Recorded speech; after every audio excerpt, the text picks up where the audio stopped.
এভারকেয়ার থেকে খালেদা জিয়ার মরদেহ গুলশানের বাসায়। মায়ের মরদেহের পাশে বসে কোরআন তিলাওয়াত করছেন তারেক রহমান। খালেদা জিয়ার জানাজা দাফন ঘিরে ২৭ প্লাটুন বিজিবি মোতায়েন। মানিক মিয়া অ্যাভিনিউয়ে নেওয়া হচ্ছে খালেদা জিয়ার মরদেহ। খালেদা জিয়ার জানাজা মানিক মিয়া অ্যাভিনিউয়ে মানুষের ঢল। বিএনপি চেয়ারপারসন ও সাবেক প্রধানমন্ত্রী বেগম খালেদা জিয়ার মরদেহ এভারকেয়ার হাসপাতাল থেকে গুলশানের বাসভবনে নেওয়া হয়েছে।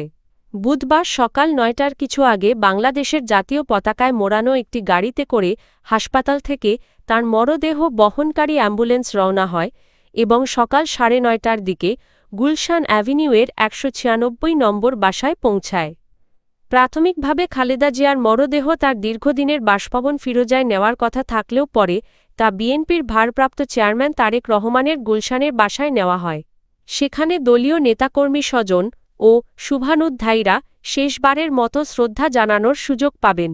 এরপর জানাজার জন্য মরদেহ নেওয়া হবে মানিক মিয়া অ্যাভিনিউয়ে। জানাজা শেষে রাষ্ট্রীয় মর্যাদায় তাকে দাফন করা হবে তার স্বামী শহীদ রাষ্ট্রপতি জিয়াউর রহমানের কবরের পাশে।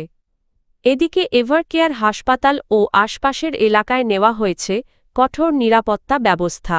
Special security force ASF, president guard regiment, PGR, border guard Bangladesh, BGB, police ও র্যাব সদস্যরা দায়িত্ব পালন করছেন।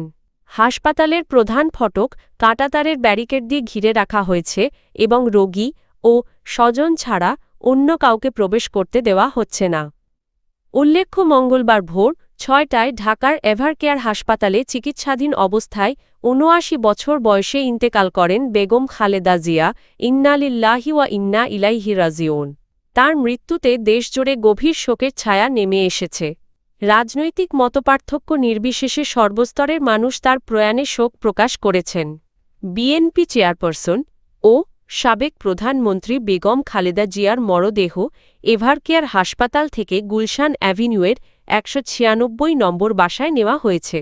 সেখানে মরদেহের পাশে বসে কোরআন তেলাওয়াত করতে দেখা গেছে তার বড় ছেলে বিএনপির ভারপ্রাপ্ত চেয়ারম্যান তারেক রহমানকে। বুধবার সকাল ১০টা ২৭ বিএনপির ভেরিফাইড ফেসবুক পেজে প্রকাশিত এক ভিডিওতে তারেক রহমানকে কোরআন তেলাওয়াত করতে দেখা যায়। এর আগে সকাল ৯টা ১৭ খালেদা জিয়ার মরদেহ গুলশানের ওই বাসায় পৌঁছায়। বাসাটির পাশেই তাঁর দীর্ঘদিনের বাসভবন ফিরোজা অবস্থিত। গুলশানের বাসায় দলীয় নেতাকর্মী স্বজন ও শুভানুধ্যায়ীরা খালেদা জিয়াকে শেষবারের মতো শ্রদ্ধা জানাতে আসছেন। এ সময় তারেক রহমানের সঙ্গে তাঁর কন্যা ব্যারিস্টার জাইমা রহমান সহ পরিবারের অন্যান্য সদস্যরাও উপস্থিত ছিলেন। এর আগে জাতীয় পতাকায় মোড়ানো একটি গাড়িতে করে ঢাকার এভারকেয়ার হাসপাতাল থেকে গুলশানের উদ্দেশ্যে খালেদা জিয়ার মরদেহ বহন করা হয়। গুলশান থেকে মরদেহ জানাজার জন্য মানিক মিয়া অ্যাভিনিউয়ে নেওয়া হবে। জানাজা শেষে তাঁকে তাঁর স্বামী শহীদ রাষ্ট্রপতি জিয়াউর রহমানের কবরের পাশে দাফন করা হবে। উল্লেখ্য, মঙ্গলবার ভোর ৬টায় ঢাকার এভারকেয়ার হাসপাতালে চিকিৎসাধীন অবস্থায় ৭৯ বছর বয়সে ইন্তেকাল করেন বেগম খালেদা জিয়া। ইন্না লিল্লাহি ওয়া ইন্না ইলাইহি রাজিউন। তাঁর মৃত্যুতে দেশজুড়ে শোকের আবহ সৃষ্টি হয়েছে। সাবেক প্রধানমন্ত্রী ও বিএনপি চেয়ারপারসন বেগম খালেদা জিয়ার জানাজা ও দাফন উপলক্ষে রাজধানীতে সর্বোচ্চ নিরাপত্তা ব্যবস্থা গ্রহণ করা হয়েছে। এ উপলক্ষে ঢাকার গুরুত্বপূর্ণ বিভিন্ন স্থানে ২৭ platoon border guard Bangladesh BGB মোতায়েন করা হয়েছে। বুধবার বিজিবি সদর দপ্তর থেকে পাঠানো এক খুদে বার্তায় এ তথ্য নিশ্চিত করা হয়। মঙ্গলবার রাত থেকেই রাজধানীর এভারকেয়ার হাসপাতাল, জাতীয় সংসদ ভবন এলাকা ও জিয়া উদ্যানসহ গুরুত্বপূর্ণ স্থানে বিজিবি সদস্যদের সতর্ক অবস্থানে দেখা গেছে। একই সঙ্গে সেনাবাহিনী, পুলিশ, র্যাব ও অন্যান্য আইন-শৃঙ্খলা রক্ষাকারী বাহিনীও নিরাপত্তা দায়িত্বে নিয়োজিত রয়েছে। বুধবার সকালে কড়া নিরাপত্তার মধ্য দিয়ে ঢাকার এভারকেয়ার হাসপাতাল থেকে খালেদা জিয়ার মরদেহ গুলশান অ্যাভিনিউয়ের ১৯৬ নম্বর বাসায় নেওয়া হয়। সকাল ৮টা ৪০ মরদেহবাহী গাড়িটি হাসপাতাল থেকে রওনা দিয়ে এক্সপ্রেসওয়ে ও কুড়িল ফ্লাইওভার হয়ে গুলশানে পৌঁছায়। খালেদা জিয়ার মরদেহ কিছু সময় ছেলে বিএনপির ভারপ্রাপ্ত চেয়ারম্যান তারেক রহমানের বাসায় রাখা হবে। এরপর দুপুর ২টায় জাতীয় সংসদের দক্ষিণ প্লাজায় জানাজা অনুষ্ঠিত হবে। জানাজা শেষে বিকেল ৩:৩০টায় রাষ্ট্রীয় মর্যাদায় তাঁকে শহীদ রাষ্ট্রপতি জিয়াউর রহমানের কবরের পাশে দাফন করা হবে। উল্লেখ্য, মঙ্গলবার ভোর ৬টায় ঢাকার এভারকেয়ার হাসপাতালে চিকিৎসাধীন অবস্থায় ইন্তেকাল করেন বেগম খালেদা জিয়া। ইন্না লিল্লাহি ওয়া ইন্না ইলাইহি রাজিউন।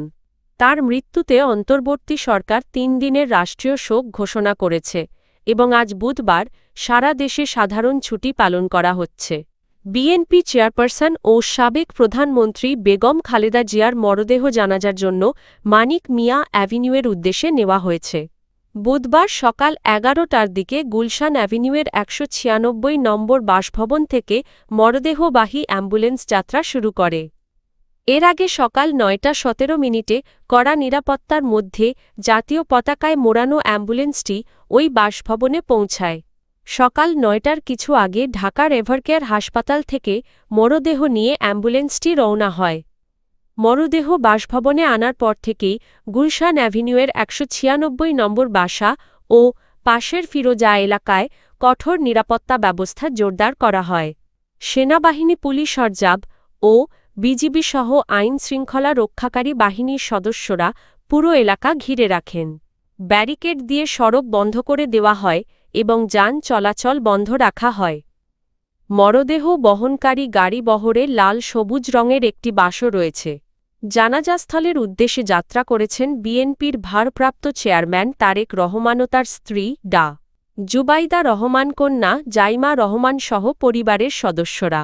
গাড়িবহরে বিএনপির স্থায়ী কমিটির সদস্য ও খালেদা জিয়ার স্বজনরাও রয়েছেন। মানিক মিয়া অ্যাভিনিউয়ে জানাজা শেষে বেগম খালেদা জিয়াকে তার স্বামী শহীদ রাষ্ট্রপতি জিয়াউর রহমানের কবরের পাশে দাফন করা হবে। উল্লেখ্য, মঙ্গলবার ভোর ৬টায় ঢাকার এভারকেয়ার হাসপাতালে চিকিৎসাধীন অবস্থায় ৭৯ বছর বয়সে ইন্তেকাল করেন সাবেক প্রধানমন্ত্রী খালেদা জিয়া। ইন্না লিল্লাহি ওয়া ইন্না ইলাইহি রাজিউন। তাঁর মৃত্যুতে দেশজুড়ে শোকের আবহ বিরাজ করছে। সাবেক প্রধানমন্ত্রী ও বিএনপি চেয়ারপারসন বেগম খালেদা জিয়ার জানাজায় অংশ নিতে বুধবার সকাল থেকেই রাজধানীর মানিক মিয়া অ্যাভিনিউতে শোকার্ত মানুষের ঢল নেমেছে। দেশের বিভিন্ন প্রান্ত থেকে আসা হাজারো মানুষ একজন আপোষহীন রাজনৈতিক নেত্রীর প্রতি শেষ শ্রদ্ধা জানাতে সেখানে জড়ো হন। সকাল ৯:৩০টার পর সরেজমিনে দেখা যায় মানিক মিয়া অ্যাভিনিউ ও আশপাশের এলাকায় বিপুল সংখ্যক মানুষ অবস্থান করছেন এবং জানাজায় অংশ নিতে আরও মানুষ আসছেন। শোকাহতদের অনেকেই বলেন, প্রিয় নেত্রীর শেষ বিদায় জানাতে তাঁরা ব্যক্তিগত উদ্যোগেই ঢাকায় এসেছেন। প্রধান উপদেষ্টার দপ্তর জানিয়েছে, আজ বুধবার দুপুর ২টায় মানিক মিয়া অ্যাভিনিউয়ে বেগম খালেদা জিয়ার জানাজা অনুষ্ঠিত হবে। জানাজা উপলক্ষে সব ধরনের প্রস্তুতি সম্পন্ন করা হয়েছে। খালেদা জিয়ার মৃত্যুতে সরকার আজ একদিনের সাধারণ ছুটি ঘোষণা করেছে। জরুরি সেবায় নিয়োজিত কর্মীরা এ ছুটির বাইরে থাকবেন। জানাজা ও দাফনকে কেন্দ্র করে মানিক মিয়া অ্যাভিনিউসহ রাজধানীর বিভিন্ন গুরুত্বপূর্ণ এলাকায় নিরাপত্তা জোরদার করা হয়েছে। বিজিবিসহ আইনশৃঙ্খলা রক্ষাকারী বাহিনীর সদস্যরা মোতায়েন রয়েছেন। উল্লেখ্য, মঙ্গলবার ভোর ৬টায় ঢাকার এভারকেয়ার হাসপাতালে চিকিৎসাধীন অবস্থায় ৭৯ বছর বয়সে ইন্তেকাল করেন সাবেক প্রধানমন্ত্রী বেগম খালেদা জিয়া। ইন্না লিল্লাহি ওয়া ইন্না ইলাইহি রাজিউন। তাঁর মৃত্যুতে দেশজুড়ে গভীর শোকের আবহ বিরাজ করছে।